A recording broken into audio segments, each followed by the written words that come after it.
Good afternoon everyone. A warm, vibrant and enthusiastic welcome to each one of you. I'm Sakshi, your host for today's spectacular noon of MyMike Season 6, where ideas illuminate, voices empower and stories ignite inspiration. This day promises to be transformative, filled with meaningful conversations and the brilliance of human potential. So, fasten your seatbelts as we embark on a journey that celebrates visionaries, trailblazers and the spirit of fearless entrepreneurship. Today, we are beyond honored to welcome a man whose unshakable determination, innovative thinking and heart-led leadership have transformed the very perception of beauty and businesses in India. Ladies and gentlemen, let's get a glimpse into the phenomenal journey of our esteemed guest. I request the technical team to kindly play the video. A true leader doesn't create followers, he creates more leaders. In the early 2000s, the salon industry in India was seen with hesitation, an indulgence, even a taboo. But amidst this conservative outlook rose a man with a mission. Alongside his wife, he envisioned beauty not just as vanity, but as a form of self-expression, confidence, and more importantly, financial independence for women. Today, under his leadership, India's #1 salon chain has grown into a brand with more than 700 salons, 4 exclusive verticals, and footprints not just across India but internationally. The dream? To become the #1 salon chain in the world. Born in the quaint town of Kadalur near Pondicherry, entrepreneurship ran in his veins. Learning early lessons from his father's pharmaceutical ventures, he realized that problems were just opportunities in disguise. But his legacy isn't just about business growth, it's about people, it's about women. Inspired by his trailblazing mother, R.C. Hemalata, a woman who defeated all odds, he has been on a mission to create a housewife-free India.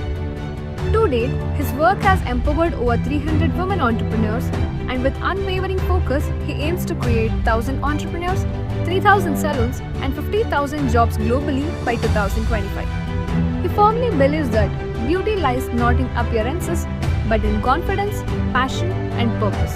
And for him, there's no better style statement than a woman standing tall on her own feet. His outstanding contributions to the retail and franchise industries have earned him several prestigious accolades, including the CII Emerging Entrepreneur of the Year 2015, the Business Star Award by Nanayam Vikatan in 2016, and the Franchise Entrepreneur of the Year 2020 by Dhanam Business Magazine.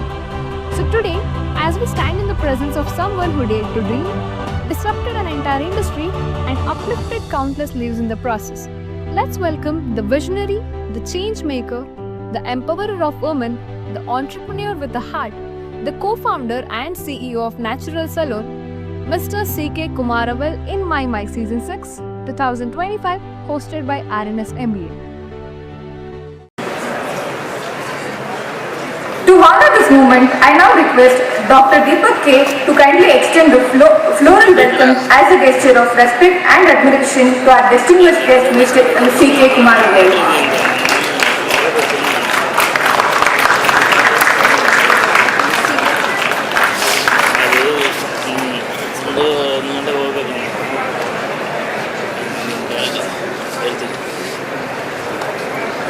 With hearts full of admiration and minds eager to earn, let us now invite the co-architect of Naturals' phenomenal growth, Mr. C.K. Kumaravel, sir. The stage is yours.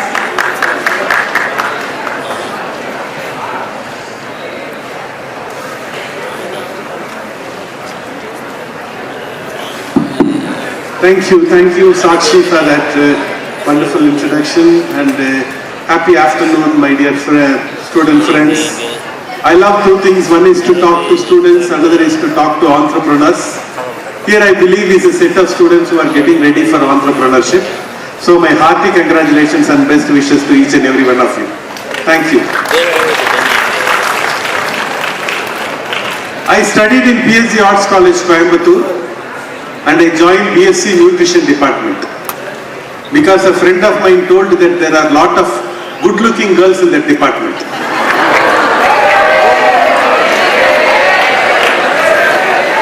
The bonus was actually my teachers were more beautiful than the students.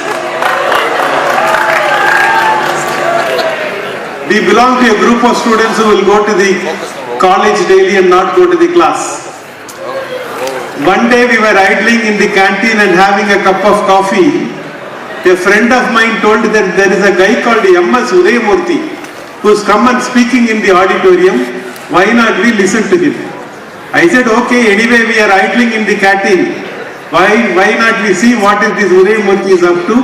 I walked into the auditorium and I realized it happened to be a Gandhi Jayanti day. I had a very poor opinion of that guy Gandhi. I thought Gandhi was the reason for India-Pakistan partition. Had India and Pakistan were to be together, this Wasim Akram and Sachin Tendulkar will play cricket together and we can win the World Cup. I was not interested in this Hindu-Muslim unity or India-Pakistan cooperation. I was only interested in what can I do to make the Indian cricket team to win the World Cup. I presumed Gandhi was the reason for partition, so I did not like it. Obviously, this Udayamurthy was talking about Gandhi only. He said, how do we Indians celebrate the Gandhi Jayanti day? We put the Indian national flag on our chest, hoist the Indian national flag, garland the Gandhi statue, say Mere Bharat Mahan, distribute sweets and chocolates, say Jai Hind. After that we all go home and watch TV. That is the Indian way of celebrating the Gandhi Jayanti day. We think he is a Mahatma and we are an ordinary Atma. There is no connection between us excepting in 500 rupees and 200 rupees notes.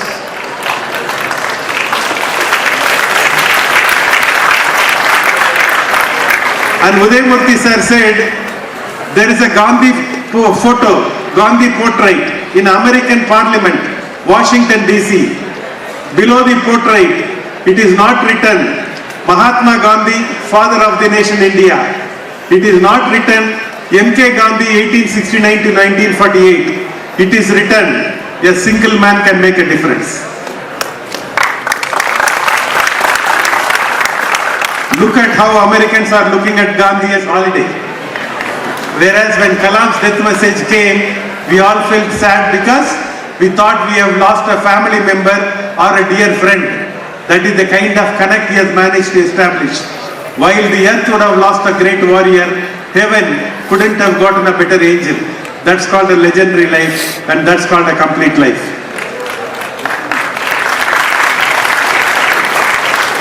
Two of the quotes of Kalam's are very special to me. One is, your entry into this world can go unnoticed. Your exit should not be. Your entry into this world can go unnoticed. Your exit should not be. Second quote of Kalam, which is very important to me, is India doesn't require job seekers. India requires job providers. India requires entrepreneurs. The first entrepreneur I met in my life is obviously my father. I am from a small town called Kadalur near Pondicherry, in a large middle class family. I have 3 brothers, 2 sisters. My father's primary business is to buy pharma product in bulk, put it in small packets and distribute to medical shops. He was a curious entrepreneur, always looking for new ideas and new challenges. One day he was traveling to Singapore to attend an exhibition and he was carrying a Tata bottle shampoo in his suitcase.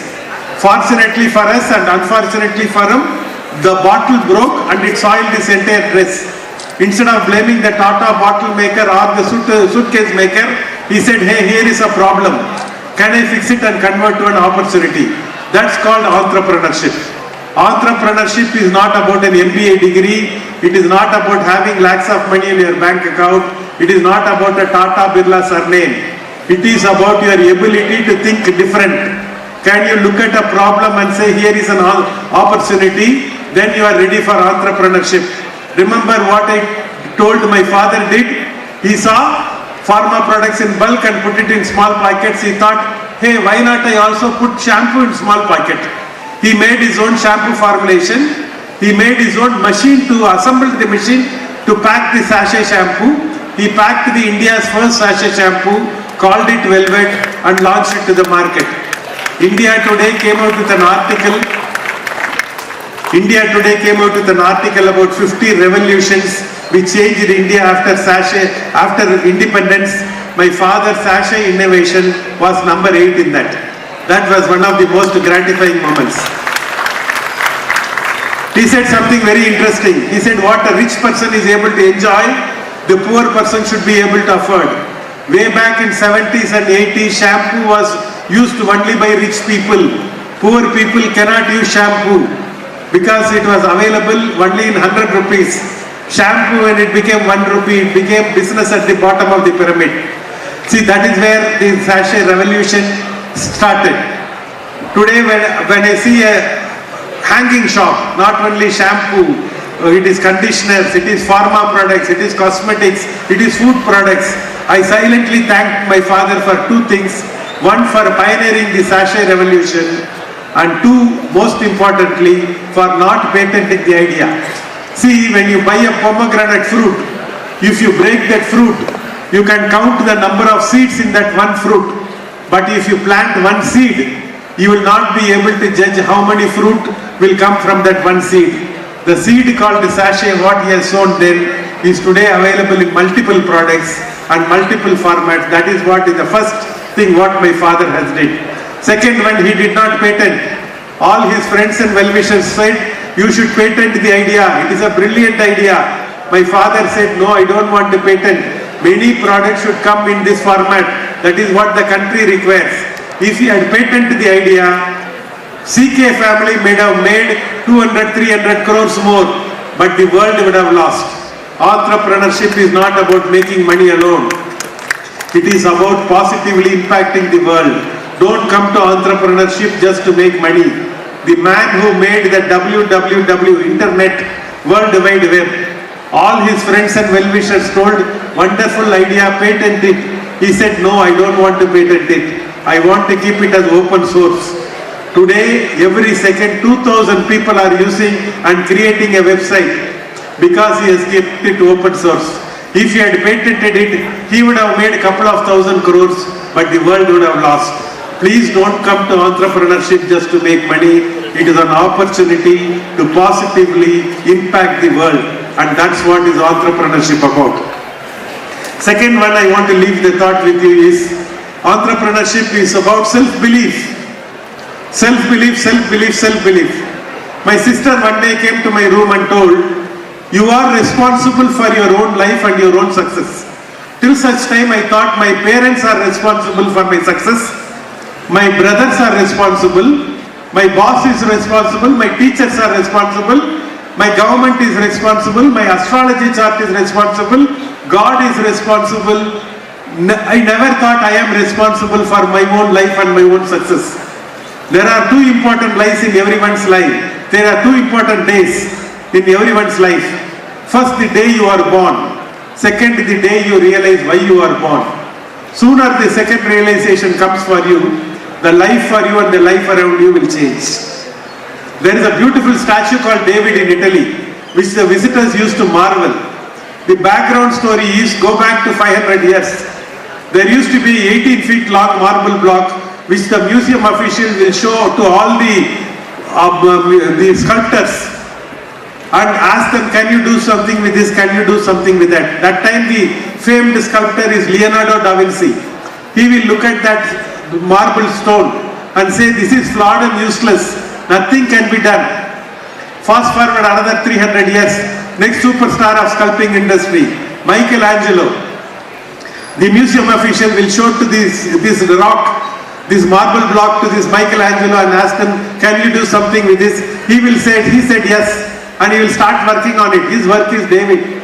While he is working on David, one boy will rush to Michael and ask him, hey Michael, what are you doing? You are hitting the stone with your hammer and chisel. And Michelangelo said, there is an angel inside. I am trying to reveal that angel to this world. Within each one of you, there is an angel. Your life journey is to reveal that angel to this world. Even if the whole world believes in you, if you don't believe in yourself, nobody can help you. On the contrary, even if the whole world doesn't believe in you, if you start believing in yourself, nobody can stop you.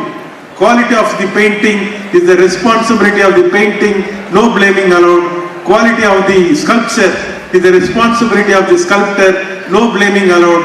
Quality of your life is your responsibility. That's self-belief. I think all the successful people have got that self-belief. So if you want to be successful in life. Believe in yourself. I think that is the first starting point. Second one, after I finished my college, I joined my two brothers. My eldest brother is Dr. C.K. of Velvet. My second brother is C.K. Raganathan of Cabin Care. I used to be a young restless kid. I will keep on giving them new ideas. Instead of dismissing the idea, they will dismiss me. They will say, you are too young, don't give me many ideas. And I used to be very claustrophobic. In life you have got two choices. You can discuss or you can decide. People who discuss don't decide, and people who decide don't discuss. I decided to start my own business. That is the beginning of my entrepreneur career. And my brother gave me one line, and that one line changed me. He said, if you want to be successful in business and in life, be unreasonable. Be unreasonable. A reasonable man adapts himself to the world. An unreasonable man, when BlackBerry phone, when the Nokia phone used to be there, 75%, 80% of the phone is only keyboard. Only 20% will be the display board. And Steve Jobs told, I want a phone without only 5% of the time we are using keyboard. Why should the phone occupy 90%, 80% space? I want a phone without a keyboard, will come and go. And all the engineers told, this is not possible. There is nothing, it is technically not possible. And Steve Jobs said, I want it like that. He persisted. And rest is called history. Today we have a smartphone which we are swiping. Keyboard comes whenever we want. Otherwise we are watching the phone. That's how Steve Jobs is able to create an unreasonable man. A reasonable man adapts himself to the world. And all the progress, an unreasonable man makes the world adapt to him. So all the progress in this world is made by unreasonable people. Rain fills the size of the vessel you carry. Keep a spoon outside, rain will fill a spoon. A tumbler outside, a bucket outside, a river outside, a ocean outside. What is the size of your dream? Do you want to make 50,000 rupees a month? Do you want to make 1 lakh a month? Do you want to make 3 lakhs a month? Do you want to make 10 lakhs a month? Do you want to be the best in Bangalore? Do you want to be number 1 in Karnataka? Do you want to be the number 1 in India? Or do you want to leave a mark in this world? What is the size of your dream? Small dreams are for small people, big dreams are for big people. Don't have small dreams. The 19th century belonged to Europe. The 20th century belonged to America. The 21st century is an Asian century, it's an Indian century.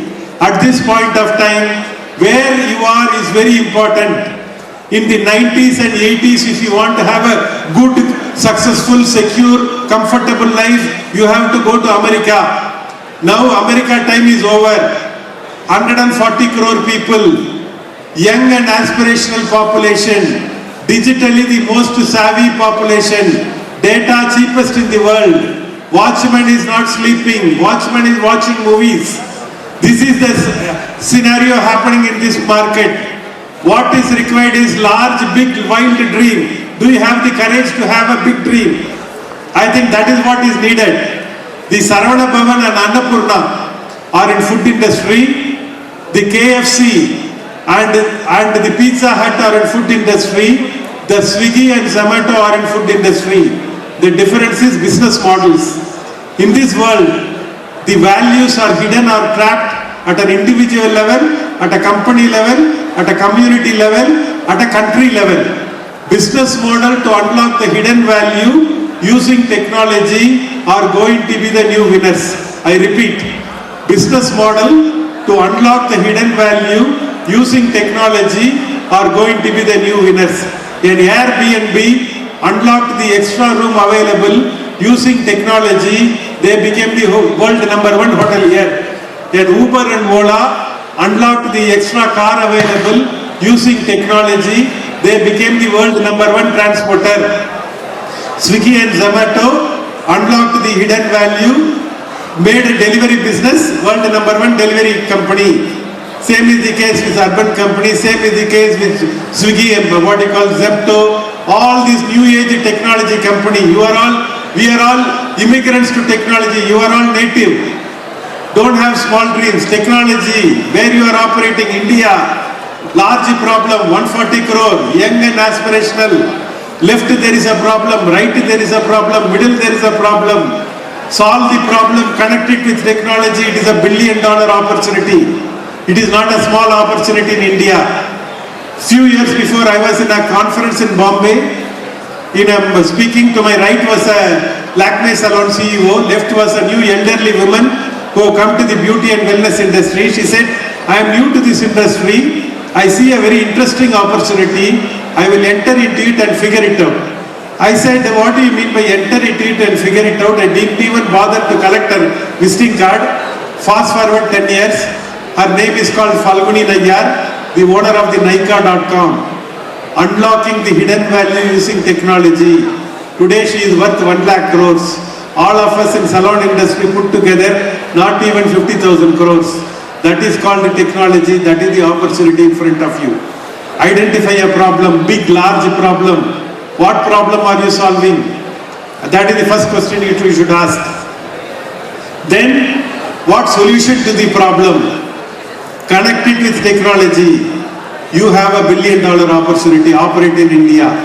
You have a $1 billion opportunity here. What is required is, there is a beautiful scene in the movie called Pursuit of Happiness. In that the father, Will Smith, will get a basketball gift to his son. Next day morning, the father and the son will get into the basketball court. This young kid will dribble and try to shoot the ball. The ball will not get into the basket. The father will scream, hey boy, you can't shoot now.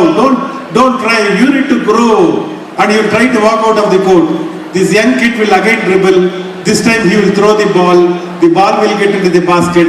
The father will come into the court and put his arm around his shoulder and tell this little boy, just because the world thinks they cannot, they will tell you cannot. If you have a dream, go ahead and shoot it. Do not listen to this world. Big dreams are for big people, small dreams are for small people. So that is the point I want to leave with you. The next one I want to share 2 important lessons what I have connected in my life. The first one is a good body call. I will talk about the bad lesson first and then the good one.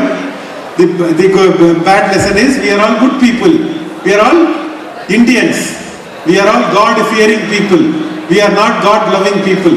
Especially when tomorrow exam is there, we will go and break one coconut to that Ganesha as if that fellow is waiting for that.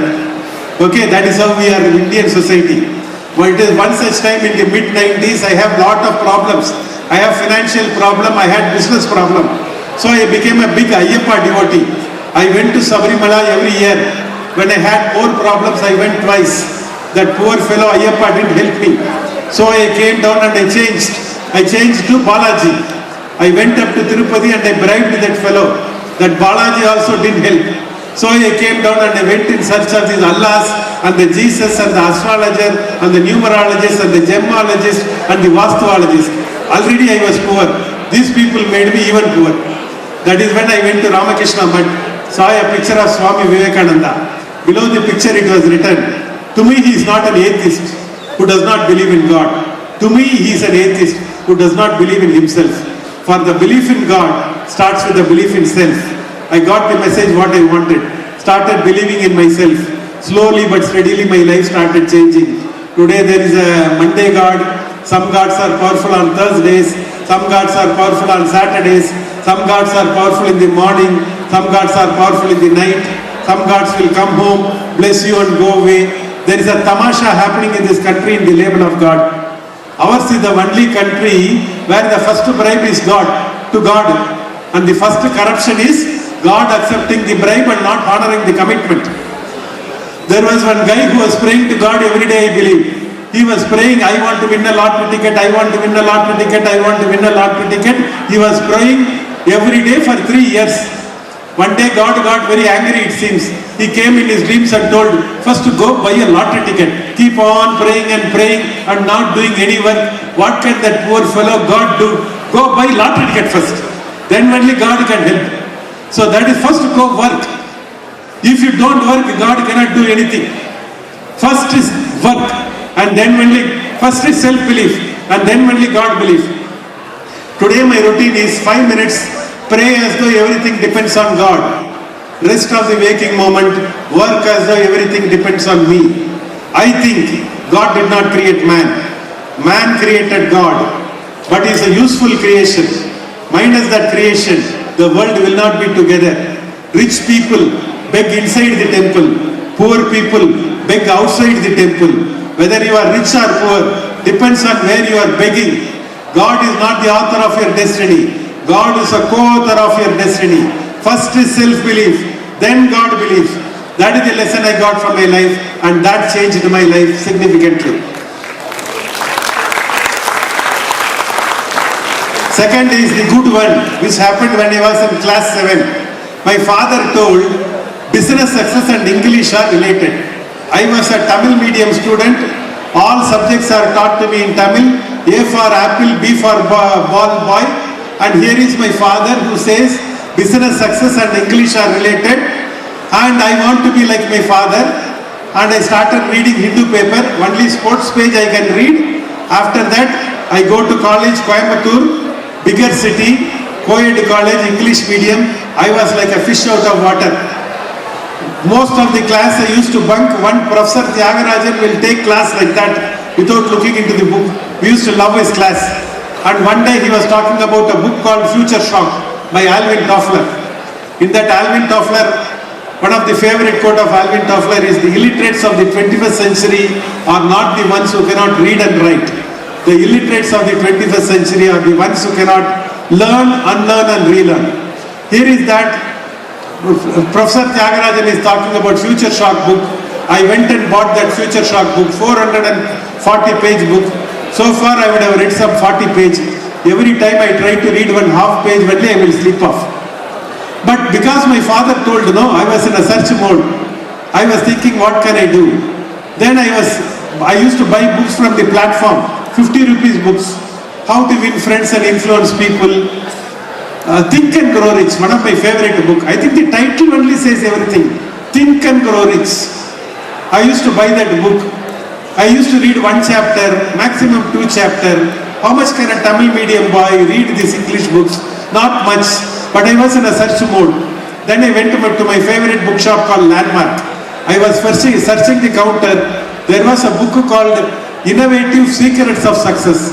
I love these 2 words. One is innovation, another is success. Since both the words are together, I took that book. After that, my life changed. I opened that book. It was not a... I opened that book. It was not a book. It was an audio cassette. I put this cassette into this Walkman. I started listening. First time I heard an English guy speak in a language with which I can understand. After that, audio learning became my habit. Today I have got more than 1,000 audio video collections. I am investing into these habits 3 hours every day. That is why I am standing in front of you and speaking. The beauty of audio is you can convert all your downtime into uplink time. If you have to read a book, lighting should be good, nobody should be disturbing, calm atmosphere, only then you can read 30-40 pages. Beauty of audio is put your earplug, let the world go to hell. Keep on listening again and again.